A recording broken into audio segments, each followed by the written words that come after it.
Module 3.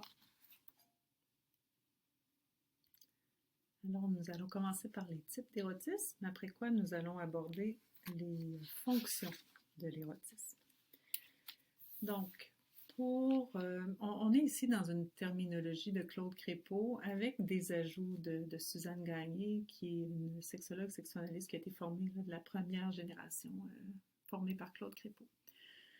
Donc, la présence ou l'absence d'attachement affectif et d'amour dans le mode d'érotisation va nous indiquer si on est dans un érotisme de type fusionnel ou antifusionnel. Dans le premier, donc l'érotisme fusionnel, Eros et les sentiments d'amour sont reliés. Eros et les sentiments tendres. Donc, les deux surviennent concomitamment ou coïncident. Il y a une prédominance de l'affectivité et du désir de rapprochement. Dans l'érotisme antifusionnel, donc, l'excitation doit être dépouillée des sentiments d'amour ou d'attachement affectif pour se développer et exister. Un érotisme antifusionnel est marqué par un surinvestissement de la génitalité et une dépersonnalisation plus importante de l'objet de désir. C'est aussi marqué, et là c'est Suzanne Gagné qui apporte cet ajout, par des composantes affectives du registre de l'hostilité, de la convoitise et de l'envie. Donc, entre les deux, Suzanne Gagné a composé une sorte de type mitoyen d'érotisme qu'elle a appelé l'érotisme défusionnel, où prédomine la dimension ludique de la sexualité dans un partage de plaisirs sensuels et génitaux. Les fonctions de l'érotisme. Si la fonction hédonique se donne d'emblée, on ne va pas discourir sur la fonction plaisante, on va plutôt porter notre attention sur les fonctions complétives et défensives. Donc, quand on parle de ça, on parle des fonctions de la sexualité dans l'économie psychique. Donc, il y a quelque chose dans la sexualité qui est mis au service de mon âme, de mes besoins affectifs fondamentaux, qui est mis au service aussi de me protéger psychiquement ou, comme on le disait dans d'autres modules, de résoudre des conflits. Donc, passons en détail les fonctions complétives et défensives, mais avant, cette remarque préliminaire. Rappelons-nous que on s'intéresse à ce qui se passe dans le monde interne. Donc, dans cette optique où on conçoit la sexualité comme un construit psychique, évidemment que les fonctions complétives et défensives sont inhérentes à tout fonctionnement érotique et ne peuvent être mutuellement exclusives. En d'autres mots, un mode d'érotisation peut comporter à la fois des composantes complétives et défensives. Ce n'est pas mutuellement exclusif. Crépeau disait que la prédominance de la fonction complétive sur la défensive était, selon lui, un critère de maturité sexuelle. On retrouve aussi cette idée chez Kernberg. Pourquoi? Pour le dire en quelques mots, c'est l'idée que, comme on a vu, si l'espace érotique est un lieu où on trouve des solutions à nos conflits psychiques, que c'est profondément enraciné, puis on va voir plus loin que ça se rapporte plus à la fonction défensive, aller dans la rencontre, sujet à sujet, et aller dans la rencontre et dans l'amour, donc la considération mutuelle des amants, être donc deux sujets, c'est beaucoup plus exigeant psychiquement, donc d'où l'idée de maturité, que de se protéger, de gérer nos conflits internes à travers la sexualité. Donc, c'est pour ça qu'on dit que la fonction complétive exigerait plus de maturité au plan psycho-affectif. Donc, cette fonction complétive, c'est la part de l'érotisme qui est mise au service de besoins psycho-affectifs fondamentaux. Donc, aimer, se sentir connecté à l'autre et se consolider. Claude Crépeau disait consolider sa genralité, c'est-à-dire son identité au plan du genre. Suzanne Gagné disait que la fonction complétive, c'était la célébration du plaisir dans la rencontre de deux désirs, un espace où le désir est libre, fluide et en mouvement.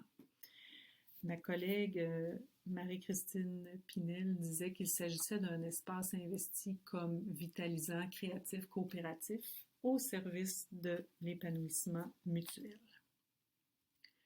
La fonction défensive, maintenant, est plutôt la part de l'érotisme qui sert à endiguer temporairement des conflits psychiques. On parle de ça depuis le début. Donc, la part de l'érotisme qui sert à contourner ou neutraliser des anxiétés, des blessures, des carences, etc. Il y aurait ici une recherche démesurée de tension génitale ou de volupté et l'objectivation serait prépondérante ou exclusive. Donc, rappelons ce qu'on a dit plus tôt sur l'objectivation. On sait que objectiver l'autre, même partiellement ou momentanément, peut faciliter l'excitation sexuelle et est souvent nécessaire pour atteindre l'orgasme. Donc ici, on parle d'une prépondérance ou d'une exclusivité. Ce n'est pas un mode d'érotisation X ou Y qui nous permettra de dire si on est dans un registre défensif ou complétif, mais c'est vraiment l'analyse, la précision de ce qu'il y a derrière un mode d'érotisation qui va nous permettre de dégager ces éléments. Et donc, dans la fonction défensive, le moteur de l'élan érotique, qui est rarement conscient, sera une anxiété ou une blessure. Des exemples d'usage défensif. Encore ici, l'astérix signifie qu'on va élaborer cet item-là. Donc, la sexualité peut servir à se protéger contre des anxiétés générales. C'est une expression de Crépeau.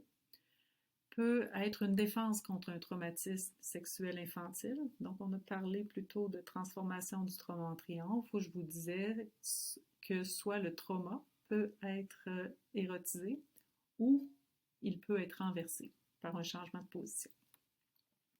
Ça peut être aussi une défense contre des pulsions hostiles ou sadiques.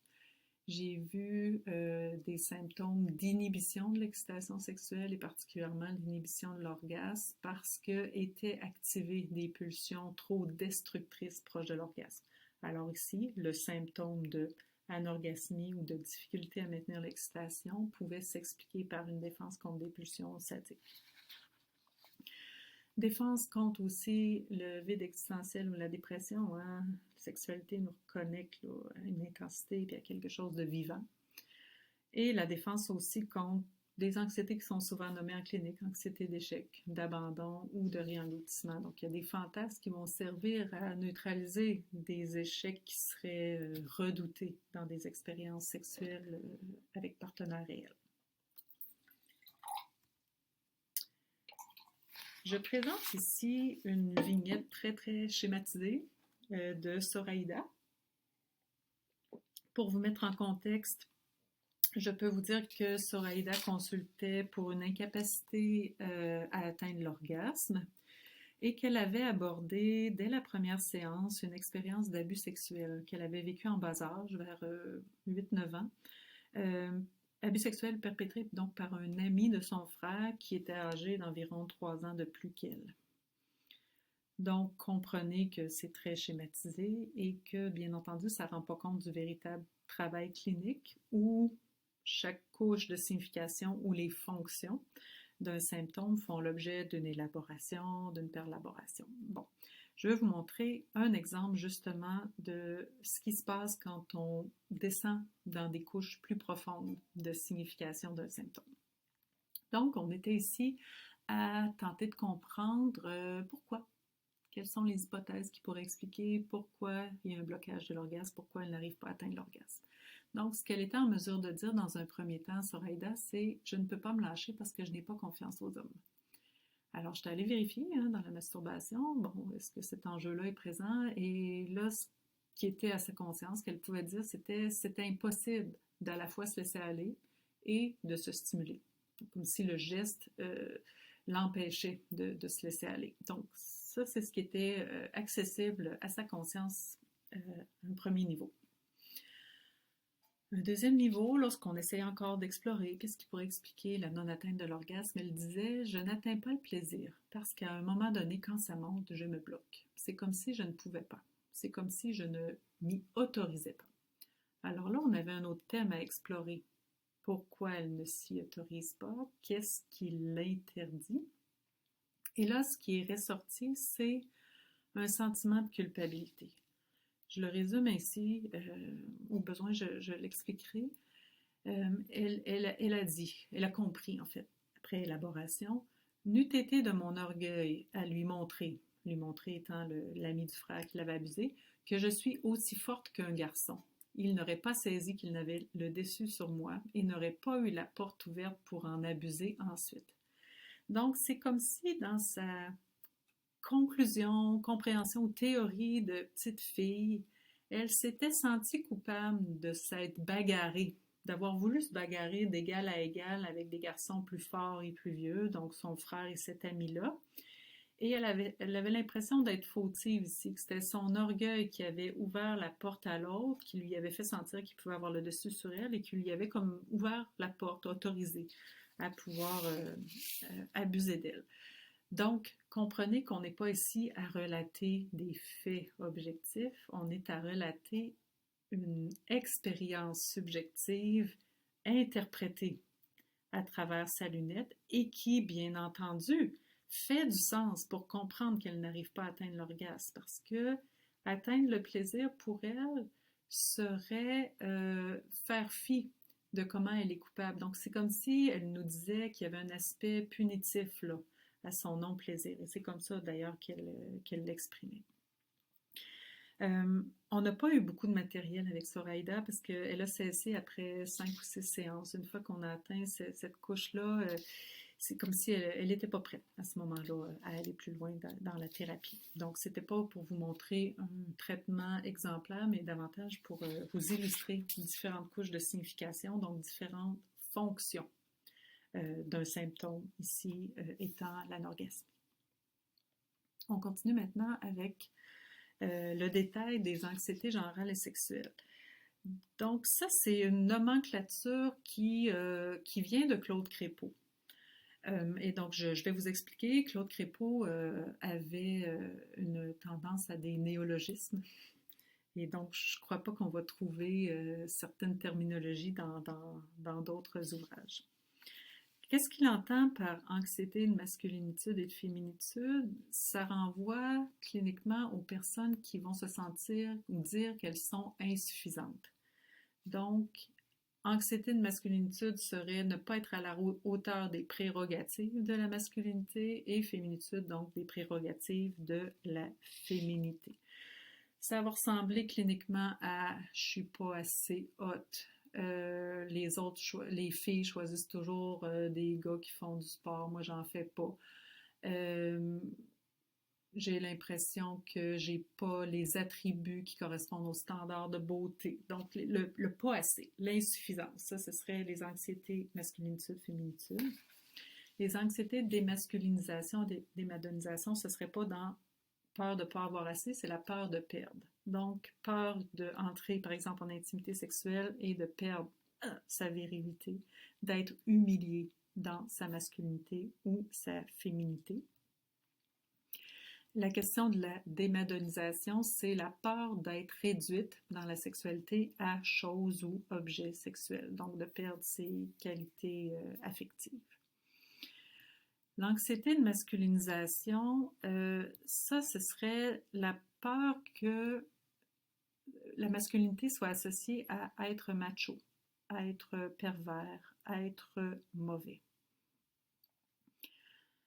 On va l'élaborer cet aspect-là dans une vignette qu'on va voir après. On va voir qu'il y avait cette anxiété-là qui se jouait donc chez le patient que je vais vous présenter. Je me pose des questions à savoir si les nouvelles expressions et identités de genre vont nous amener à remanier cette partie de la théorie.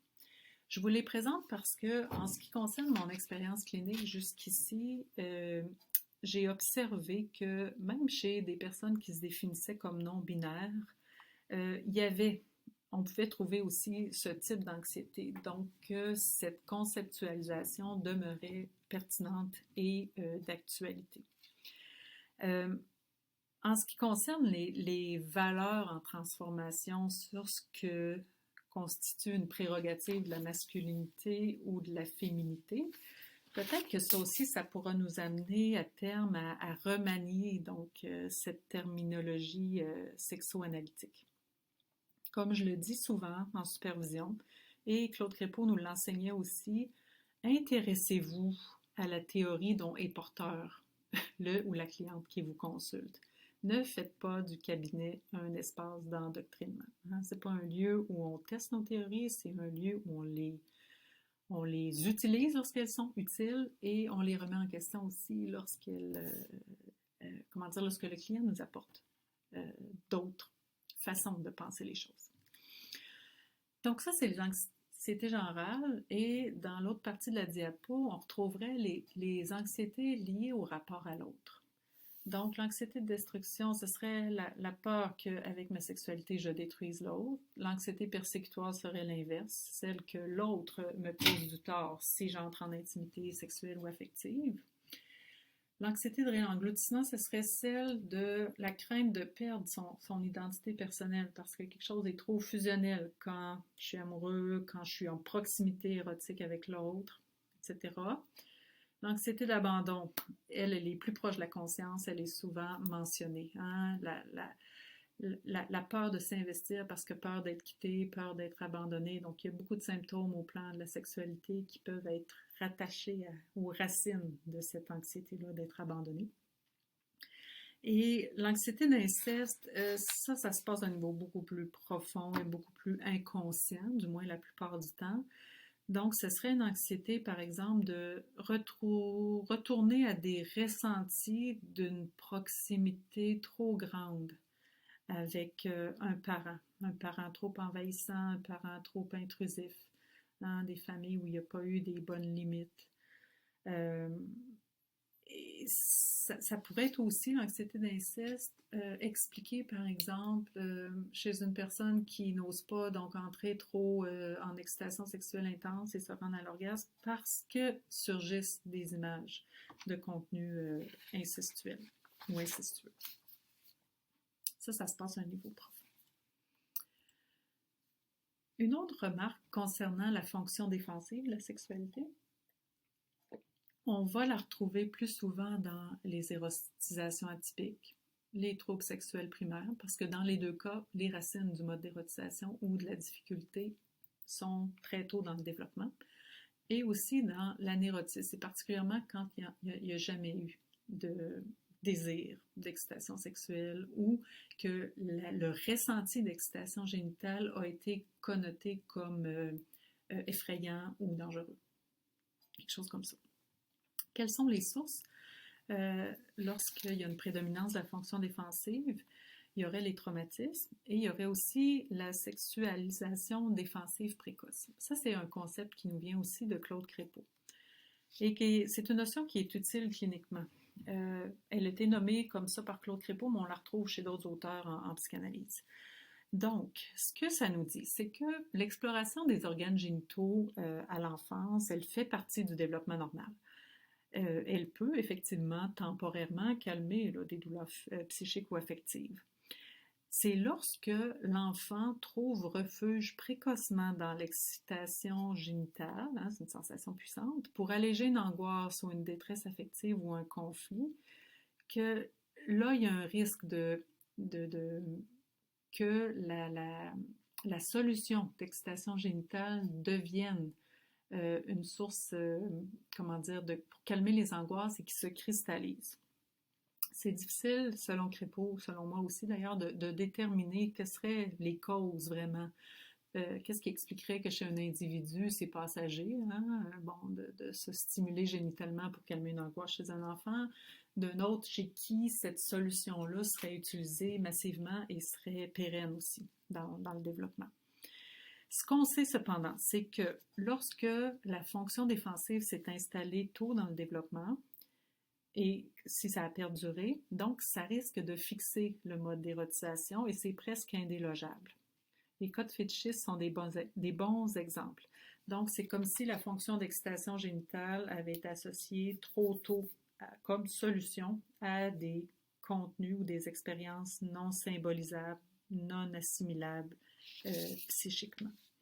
Donc, je reviens sur l'idée de figer les contenus lorsqu'il y a eu un usage précoce de la sexualité défensive. C'est comme si donc le mode d'érotisation était trop lié au passé et qu'il ne pouvait pas s'actualiser dans le moment présent, dans une rencontre avec l'autre, donc en tant que sujet. Au plan clinique, on va observer qu'il y a peu ou pas de rencontres de deux subjectivités. C'est comme si on est avec un individu qui est en train de se dépêtrer avec ses démons ou les symptômes, les fantômes du passé. D'où les symptômes donc, qui peuvent initier les demandes de consultation, qui pourraient nous mettre sur la piste d'une sexualisation défensive précoce. Un trouble excitatoire ou un trouble d'orgasme sans le support qui fonctionne. Donc, la personne va me dire, moi, je peux juste m'exciter avec ce fantasme-là, avec tel type d'image porno ou avec tel fétichisme, sinon, j'y arrive pas. Un conflit relationnel pourrait être un motif de consultation en lien avec la rigidité du mode d'érotisation d'un des deux partenaires. Aussi, la porno juvénile ou encore les gestes sexuels perpétrés sur des enfants ou des adolescents pourraient nous mettre sur une piste aussi de quelque chose là, qui s'est installé tôt dans le développement psychosexuel. Espérant que tout ça est clair pour vous. Donc, plus le mode défensif prédominera dans l'érotisme, plus nous serons dans un registre restreint et rigide. Au niveau érotique. Et moins défensif, ça sera plus le registre érotique sera souple, élargi et pourra se vivre de façon adaptative dans différents contextes ou avec différents partenaires.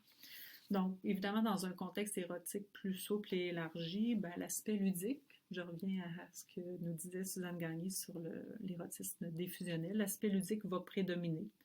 Et aussi, il y aura plus de place pour les affects du registre de la tendresse, de l'affection et de l'amour.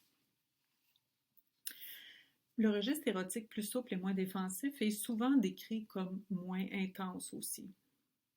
En revanche, il peut être décrit aussi comme moins vidant, moins aliénant par certaines personnes.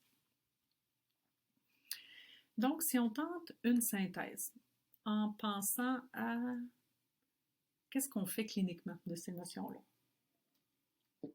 Je vous donne ici quelques repères pour le travail clinique. Donc, si vous êtes dans un travail clinique où vous cherchez à saisir les fonctions d'un mode d'érotisation ou d'un symptôme, vous rappelez ceci va être aidant. Donc, on cherche quelles anxiétés seraient à neutraliser ou à contourner.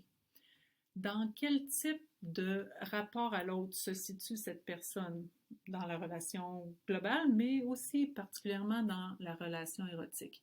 Est-ce qu'on est dans un rapport justement de sujet à sujet, de souci mutuel de l'autre, ou on est dans un type de rapport plus d'instrumentalisation? Et quels sentiments prédominent dans ce type de rapport-là? Il y a plusieurs sentiments qui peuvent être à l'œuvre dans l'érotisme et dans les relations aussi. Si on exclut bien sûr qu'il peut y avoir les sentiments du registre amoureux, on va souvent rencontrer en clinique les sentiments plus sombres et moins nobles, qui seraient l'envie, qui serait la convoitise, qui serait le besoin de dominer ou de posséder, qui serait l'emprise, soit emprise sur soi ou emprise de soi sur l'autre, la passivité, le contrôle, l'échec. Donc, il faut chercher. Et ça ne se donne pas à voir dans le symptôme en soi, ni dans le motif de consultation. Il faut fouiller pour avoir accès à ça. Donc, c'est des repères qu'on peut se donner cliniquement. Et une autre façon d'accéder à cette matière-là, qui est dans l'arrière-décor, c'est d'observer comment vous vous sentez. Donc, ce qui se joue dans le transfert entre vous et le client. Comment vous vous sentez en présence de ce client-là? Est-ce qu'il y a des sentiments typiques qui reviennent à chaque séance. Donc, repérer ces éléments-là va vous aider à identifier qu'est-ce qui se joue dans les relations et dans l'érotisme de cette personne. On est rendu à la fin du module 3. Donc, vous êtes invité encore une fois à compléter le mini-test avant de visionner la vignette clinique.